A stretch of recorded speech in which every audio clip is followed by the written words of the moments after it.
তুমি আমাকে ধ্বংস করবে আর সেটা আমি নিজ চোখে দেখবো, সেটা কখনোই সম্ভব না। দেখবো না তুমি কি করতে পারো, যাও। কাজটা কি তোমাদের দেবে নাকি দেবে না? কাজটা আপনি দেন। জি, আমি রাতুল বলছি। এখানে অনেক ঘটনা আছে, আমি আপনার পরে সব খুলে রাখুন।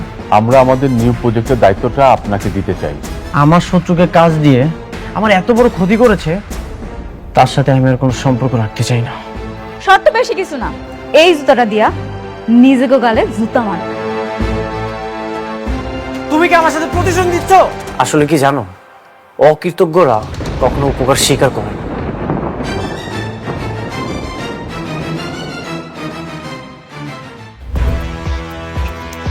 আমি কোনো ঝামেলা চাই না। This is one way road. তোমাদের গাড়িটা রং সাইড আছে, তোমরা গাড়িটা পিছাও।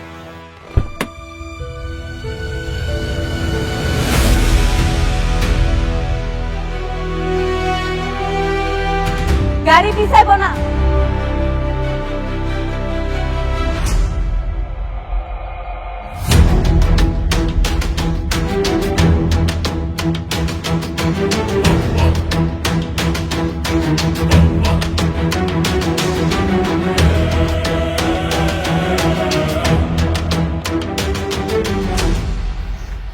ও তুমি? পিঁপড়ার দেখি পাখা গজিয়েছে। পিঁপড়ার না, এই মেঘলার পাখা অনেক আগেই গজাইছে, সেটা আপনি দেখতে পান। ন্যূনতম পড়াশোনাটুকু তো করনি। কোনটা ওয়ান ওয়ে রোড কোনটা টু ওয়ে রোড সেটাও হয়তো জানো না। তোমার গাড়িটা রং সাইড আছে, তুমি গাড়িটা পিছাও। রাস্তা যাইরাই হোক, আমি একবার কইলাম না আমার গাড়ি এক পাও পিছাইব না, এটাই আমার শেষ কথা। নতুন নতুন গাড়িতে চড়ে কি অহংকার বেড়ে গেছে?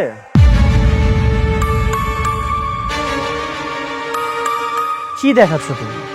এই যে গাড়িতে চড়তে পারো, তোমার বডিগার্ড আছে, শো অফ করতেছো? কি দেখাতে চাও তুমি? আপনার যেইটা খুশি আপনি ভাবতে পারেন, আমার কিচ্ছু আসে যায় না। দুদিন আগেও তো বস্তিতে ছিলে। বস্তির মানুষ যে নতুন গাড়ি পেলে অহংকার বেড়ে যায়, সেটা তোমাকে না দেখলে আমি বুঝতে পারতাম না। এতদিন শুধু শুনেই এসেছি। ও এখন বস্তির মানুষ? আপনি মনে হয় ভুলে গেছেন, এই বস্তিতেই আপনি খাইছেন, দাইছেন আর ঘুমাইছেন। বস্তির মানুষও যে মানুষ হয় সেটা ভুলা যাবে না, মনে রাখবেন। দুদিন আগে তো তুমি ফকির ছিলে, অস্বীকার করতে পারবে? অস্বীকার তো করতেছি না, আপনার মতো স্বার্থপর না। যদি স্বার্থপর হইতাম তাহলে এই স্বার্থের খাতিরে অনেক ক্ষতি করতে পারতাম। আর কি ক্ষতি করতে চাও তুমি? হ্যাঁ, আবার জুতা তুলবা? এখন তুমি আমাকে জুতা দিয়ে মারবা? তুমি আমার এইখানটাতে আঘাত দিয়েছ, তুমি ভুলে যেও না তুমি আমার ওয়াইফ। আর যদি উল্টাপাল্টা কিছু করো, আমি কিন্তু বাধ্য হবো তোমাকে ডিভোর্স দিতে।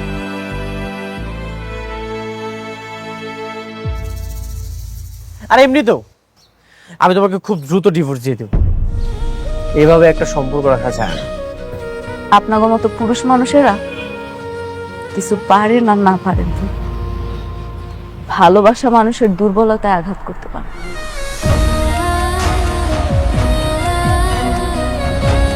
একটা মেয়ে কখনোই তার সংসার ভাঙতে যাবে, তার সংসার গড়তেছে। এত কিছুর পরেও আমি মুখ বুঝে সব কিছু চুপচাপ সহ্য করছি। আপনি ঠিকই কইছেন মিস্টার অনিক, আপনি সবসময় ঠিক ছিলেন, আমি ভুল ছিলাম, আমি অহংকার। আপনার রাস্তায় কাটা হয়ে দাঁড়াইছি তো, এই কাটা সইরা গেল, চলে দেখছি। আপনার রাস্তায় আপনি যান, চলেন আপনারা।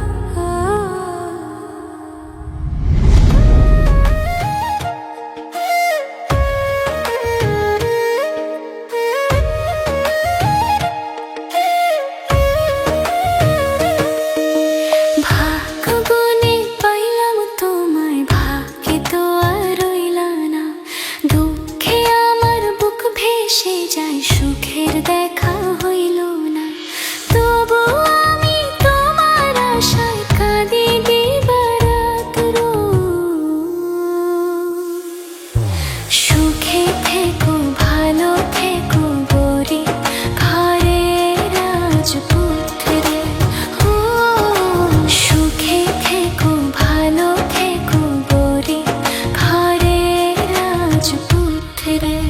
আঙ্কেল সব ডিল তো ফাইনাল, এখন শুধু সময়ের অপেক্ষা। কাজ করবো আর টাকা কামাবো। এবার আমি 100 কোটি টাকার মালিক হব। বাহ,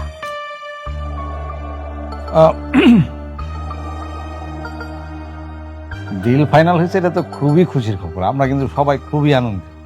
মানে হয়েছে কি, আমি বলছিলাম যে এই কাজটা শুরু করার আগে ওই শুভ কাজটা যদি সেরা ফেলাইতে, মানে যে তোমাদের বিবাহটা যদি ঠিক করে ফেলতে। আরে রাখেন তো আপনার বিয়ে, আপনারা সব সময় শুধু বিয়ে বিয়ে করেন।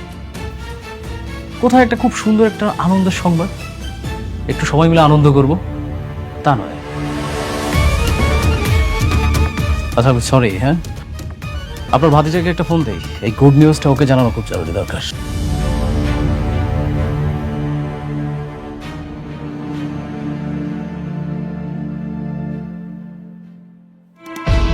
তুই আমাকে কেন কল করেছিস? কি বন্ধুকে অভিনন্দন জানাবি না? আমি তো শালিমা গ্রুপ অফ ইন্ডাস্ট্রিজের প্রজেক্টটা পেয়ে গেছি। কি মিষ্টি খাবি না? মিষ্টি নিয়ে আসবো তোর জন্য। কেন কল করেছিস সেটা বল। কেন কল করেছি জানিস না? তোর বউ সেই প্রজেক্টটা তোকে না দিয়ে আমাকে দিল।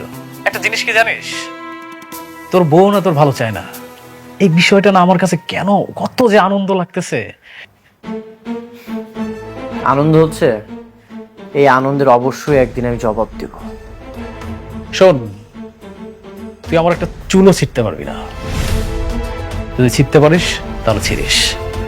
তুই দেখবি একদিন আমি অনেক টাকা মালিক হব, কোটি কোটি টাকার মালিক। তখন তোর বড় লোক শ্বশুর আছে না, তোর বড় লোক শ্বশুরের থেকেও আমার একটা বড় কোম্পানি থাকবে, আর তুই আস্তে আস্তে ধ্বংস হয়ে যাবে। ঠিক আছে, আমিও দেখতে চাই তুই আমার কি করিস। তোদের সবাইকে আমি একে একে জবাব দেব, কেউ রেহাই পাবি না। আমি অপেক্ষায় থাকলাম তোর কল্পিত সময়ের, দেখবো তুই কি করতে পারিস। ওকে, গুড বাই, টাটা বন্ধু, ভালো থাকিস।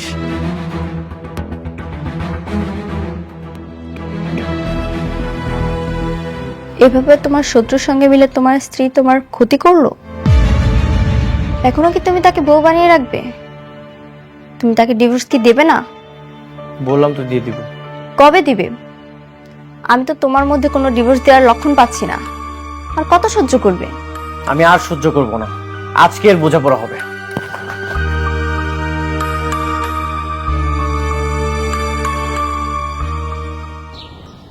মেঘলা, মেঘলা, মেঘলা বাইরে আসো।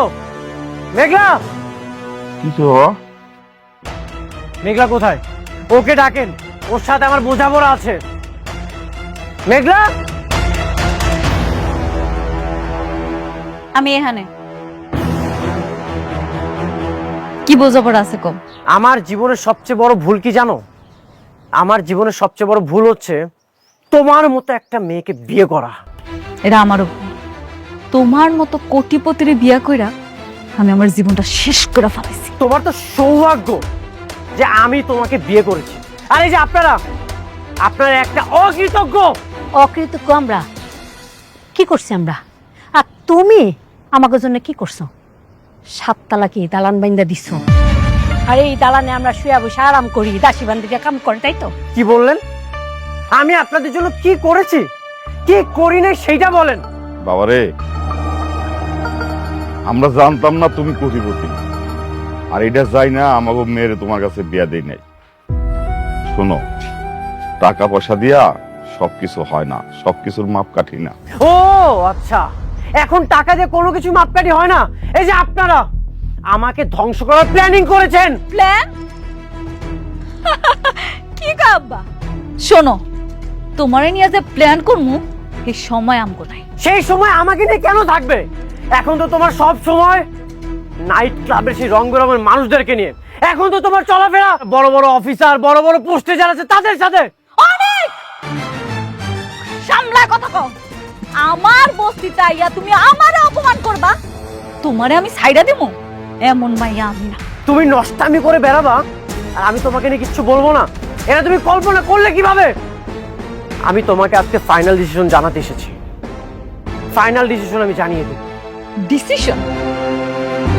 কি কি ডিসিশন তুমি দিতে চাও শুনি? আমি তোমাকে ডিভোর্স দিতে চাই। আমি তোমাকে ডিভোর্স দিয়ে আমার ভুল থেকে আমি মুক্তি পেতে চাই। আমি সেই দিনই বুঝতে পারছিলাম, যেদিন তুমি আমার চোখের সামনে টাকার জন্য আরেকটা মেয়ের বিয়া করে ফেলাইছো। আমি তোমার সেই দিনই মুক্তি করে দিছি। এইভাবে না, আমার অফিসিয়াল ভাবে মুক্তি চাই। আমাদের যে কাজে বিয়ে পড়িয়েছিল তাকে বলেন সব ডিভোর্সের পেপার রেডি করতে। আমি আপনাদের সাথে কোনো সম্পর্কই রাখতে চাই না। আমাকে ধ্বংস করার জন্য নিজের ইজ্জতটা ব্যবহার না করলেও পারতে। তুমি যে এতটা খারাপ সেটা আমি কখনোই কল্পনা করিনি।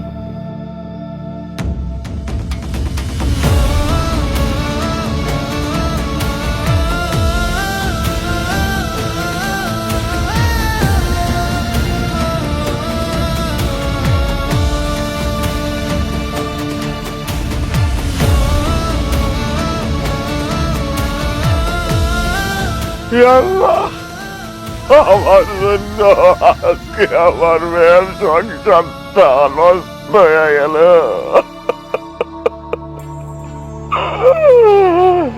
এই জন্য আমি দায়ী। আমার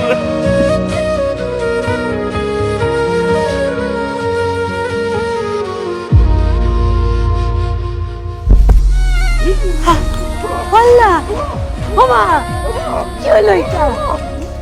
আমারে আমার ধরো করে না আমারে।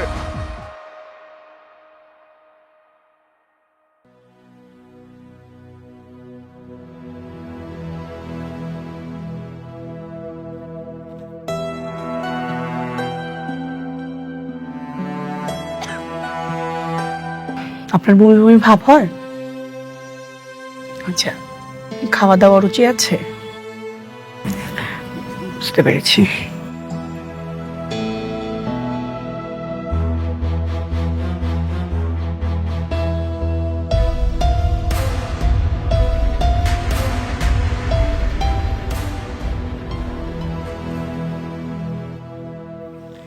আপনার স্বামীকে খবর দেন, খুশির সংবাদ আছে। আপনার স্বামীকে বলেন মিষ্টি নিয়ে আসতে।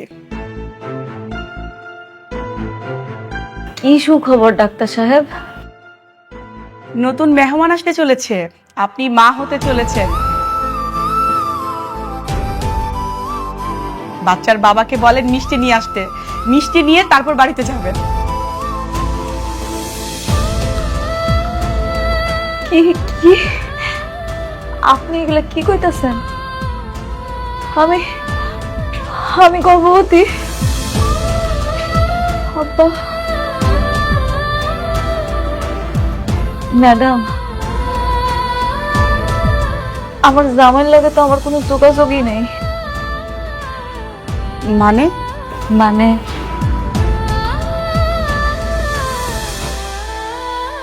আমার জামাই আরেকটা বিয়ে করছে, এখন সে আমার ডিভোর্স দিতে চায়। তাহলে তাহলে আমার সন্তানের এখন কি হইব? প্রেগনেন্ট অবস্থায় তো স্বামী স্ত্রী ডিভোর্স হয় না, আপনারা নতুন করে আবার সিদ্ধান্ত নেবেন। কিন্তু ওর জামাই তো ওর সাথে থাকে না। যে নতুন বিয়ে করছে সেই জায়গায় ওর জামাই থাকে, ওর নামই শুনতে পারে না। আপনার মেয়ে তো প্রেগনেন্ট, এটা আপনারা আগে জানতেন না। এখন যেহেতু জেনেছেন, আবার নতুন করে সিদ্ধান্ত নেবেন, চিন্তা করবেন কিভাবে কি করবেন। না, সিদ্ধান্ত নেওয়ার আর কিছু নাই। আমার জামাইও চায়, আমিও চাই আমাকে ডিভোর্সটা হোক। কিন্তু প্রেগনেন্ট অবস্থায় তো ডিভোর্স হয় না। দেশের তো আইন কানুনের একটা ব্যাপার আছে, ওইটা তো মানতে হবে। আপনাদের সন্তানের কথা চিন্তা করে আপনারা হাজবেন্ড ওয়াইফ আবার নতুন করে ভাবেন। এত তাড়াতাড়ি সিদ্ধান্ত নেওয়ার তো কিছু নাই। ভাবা ভাবিটার কিছু নাই আপা। যেই মানুষটা আমার কথা একটা বড় চিন্তা না কইরা টাকার জন্য আরেকটা বিয়া করতে পারে, যে মানুষটা আমার ডিভোর্স দেওয়ার জন্য উল্টা কইরা লাগতে পারে, আর কোন মুখ নিয়ে ওই মানুষটার কাছে যাবো আপনি কোন? না, আমি আর যাব না। পৃথিবীতে তো এমন অনেক সন্তান আছে যারা জন্মের পর বাপ মা কাউরে দেখে না, তাই বলে তারা কি বড় হয় না, মানুষ হয় না?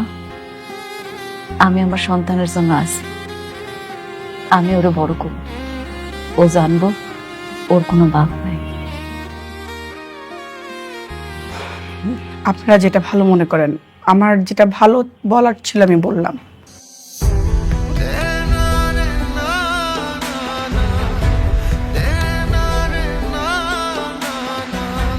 ঠিক আছে ডাক্তার আপা, আসি। আব্বা চলো।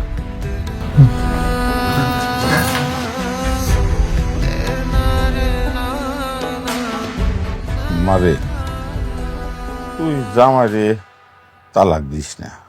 তোর পেটে যে সন্তানটা আছে তার তো বাবার আদরের দরকার, তাই না? তুই যদি তালাক দিয়া দেস তাহলে তো বাবার আদর পাইবো না। আব্বা, তুমি এগুলা কি কইতেছো? তুমি মনে হয় জানো না অনেক কি চায়। তোমার কি কিচ্ছু মনে নাই? তুমি দেখলা না ওইদিন সবার সামনে ওই কেমনে আমার ডিভোর্স দিতে কইলো? মনে থাকবো না কেন, কিন্তু তোর পেটে সন্তানের কথাও তো ভাবা লাগবে। কোনো দরকার নাই মা, কোনো দরকার নেই। যে মানুষটা আমার কথা একবারও চিন্তা না কইরা আরেকজনের বিয়া করতে পারছে, তার কাছে আমি ছোট হইতে চাই না। আমার ভাগ্যে যা আছে তাই হই। কিন্তু ডাক্তার যে কইলো পেটে বাচ্চা থাকলে নাকি স্বামী স্ত্রী তালাক হয় না। কোনো না কোনো ব্যবস্থা তো ঠিকই করতে হইব। দরকার পড়লে আমি উকিলের লগে কথা বলবো। মারে, তুই একটু জামাই বাবাজির সাথে কথা বল। না, কোনো দরকার নেই। আমার পেটের সন্তানের কথা ওর আমি কিচ্ছু কম না। সময় হলেও ঠিকই টের পাই। দেখ, যেটা ভালো মনে করো।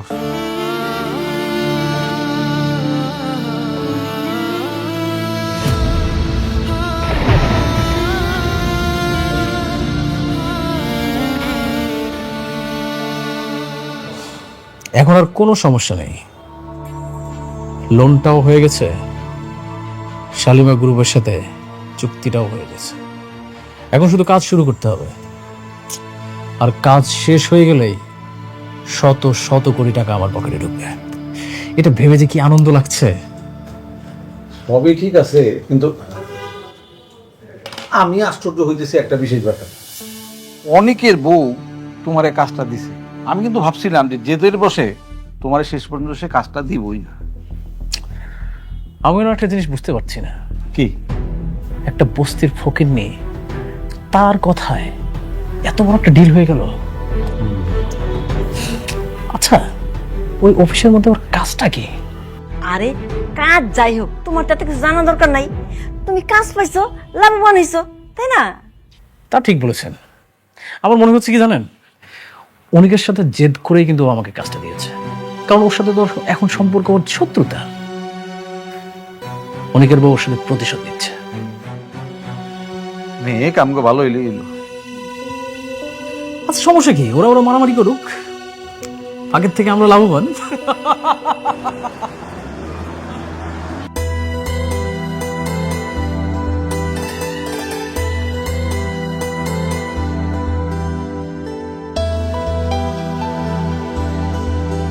কি ব্যাপার, আপনারা সবাই এখানে খাড়া রয়েছেন যে? Madam, congratulations. আপনার এবং আপনার অনাগত সন্তানের জন্য আমার পক্ষ থেকে শুভেচ্ছা। ধন্যবাদ। ম্যাডাম, অ্যাডমিনের পক্ষ থেকে। ধন্যবাদ। একটু রাখেন তো। Madam, marketing.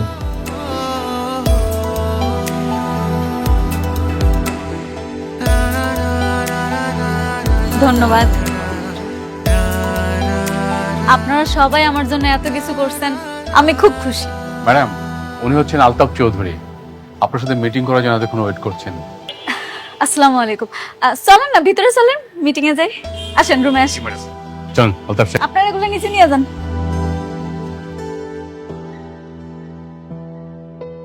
বসেন বসেন। আপনার বাবার সাথে আমি দীর্ঘদিন ব্যবসা করছি, উনি আমাকে খুব পছন্দ করতেন। এই আপনার কথা আমি ওনার কাছে শুনেছি। তো ভাবলাম অফিসে গিয়ে একটু দেখা করি, পরিচিত হই। ও আচ্ছা, আপনারা দেখে আমার খুব ভালো লাগছে। ভেবেছিলাম শাকের চৌধুরীর মেয়ে অনেক মডার্ন, আধুনিক হবে, কিন্তু আপনাকে দেখে তো তা মনে হয় না। কেন, আমার দেখে কেমন মনে হয় আপনার? মনে তো হয় বস্তির থেকে এসছে। এই শহরের অলিগলিতে বস্তিতে যারা থাকে, আপনার আচরণ দেখে তো মনে হলো সেরকমই। আপনি ঠিকই কইছেন, আমি বস্তিতেই থাকি। আমার পালিত বাবা মা এখনো বস্তিতেই থাকে। আপনার মতো একজন কোটিপতি বস্তিতে থাকবে, এটা তো মানাই যায় না। বস্তিতে তো থাকে গরিব ফকিন্নিরা, আপনি তো গরিব না। তাতে কি হয়েছে? আপনারা কইলাম না ছোটবেলা থেকে ওখানে মানুষ হয়েছে, এই জন্য হেনেই থাকি। আলতাফ সাহেব, আমরা এ বিষয়ে আলোচনা না করে আমরা ব্যবসায়িক আলোচনাটা সেরে ফেলি। ও শিওর।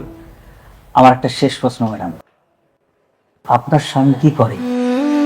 নিয়োগে বস্তিতে থাকে, একদিন নিয়ে আসেন না, অফিসে আমরা পরিচিত হব। কিছু মনে করবেন না, আমি আসলে আমার বাচ্চার বাবার পরিচয়টা সবার সামনে আনতে চাইতেছি না। মানে কি, সন্তানের কোনো বাবা নাই, আর বস্তিতে থেকেও এত অ্যাডভান্স, স্বামী ছাড়াই সন্তান? অবশ্য বস্তিতে এরকম স্বামী ছাড়া সন্তান অহরহই হয়। আলতাফ সাহেব,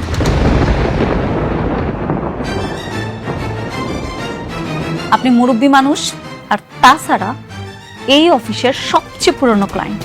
আপনার সাথে আমি খারাপ ব্যবহার করতে চাইতেছি না, ভালোই ভালোই বলতেছি। আপনি এখন আসতে পারেন স্যার। রিল্যাক্স, মাথা ঠান্ডা করেন। ম্যানেজার সাহেব, ম্যাডাম। আপনি উনারে এখন এখান থেকে চলে যেতে বলেন, নাইলে কিন্তু। জি ম্যাডাম। আলতাফ সাহেব, আপনার কি কোনো কমন সেন্স নাই? হ্যাঁ, আপনার সাথে আমাদের সমস্ত ব্যবসা বন্ধ। যান, আপনি কিন্তু জানতে কিন্তু। রমজান সাহেব, বস্তি থেকে উঠে আসা একটা মেয়ের জন্য আমাকে অপমান করতেছেন, আমি কিন্তু দেখে নেব। এটা আপনার প্রাপ্য ছিল। যান, আপনি বেরিয়ে যান।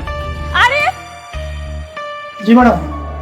এই ভদ্রলোকটারে অফিস থেকে বাইর করে দাও, এরপরে যাতে অফিসের ত্রিসীমানা না দেখি, ঘাট ধাক্কা দিয়ে বাইর করে দিবা। জি ম্যাডাম। উঠেন। আমার হবে না ম্যাডাম, আমি এর প্রতিশোধ নেব।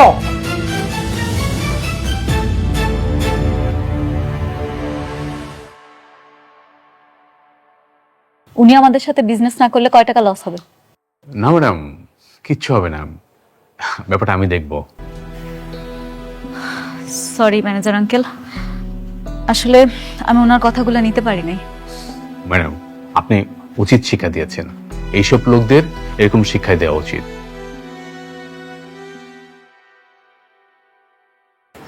আসসালামু আলাইকুম। ওয়ালাইকুম আসসালাম। কি নেবেন দেখুন। দেখো কি পছন্দ হয় তোমার।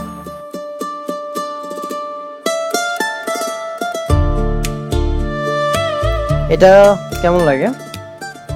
না, ভালো লাগছে না, অন্য কিছু দেখো।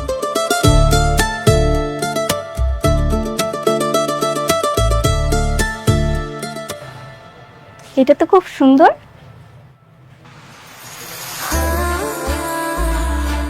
এটা তোমার পছন্দ হয়েছে? হ্যাঁ। সরি স্যার, এটা আসলে বিক্রি হয়ে গেছে। কি বলছেন বিক্রি হয়ে গেছে মানে? মাত্রই তো আমি হাতে নিলাম, হাতে থাকা অবস্থায় কিভাবে বিক্রি হয়ে গেল? আসলে স্যার, আপনার আগে একজন কাস্টমার এটা নেবেন বলে কনফার্ম করেছে। আমি এখন এটা প্যাক করব। এটা কত টাকায় সেল করেছেন? স্যার, এটার দাম 2000 টাকা। 2000 টাকা? ঠিক আছে, আমি আপনাকে 10,000 টাকা দিচ্ছি। দেখেন, এটা আমার ওয়াইফ পছন্দ করেছে, যে কোনো মূল্যেই হোক এটা আমি নিতে চাই। আসলে স্যার, সবকিছু তো টাকা দিয়ে কেনা যায় না, তাছাড়া এটা অন্য কাস্টমার নেবেন বলে কনফার্ম করেছে। কে নিয়েছে? ওইটা আমি নিছি।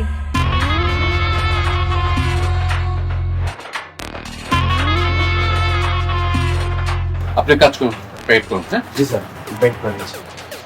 চলো আমরা চলে যাই।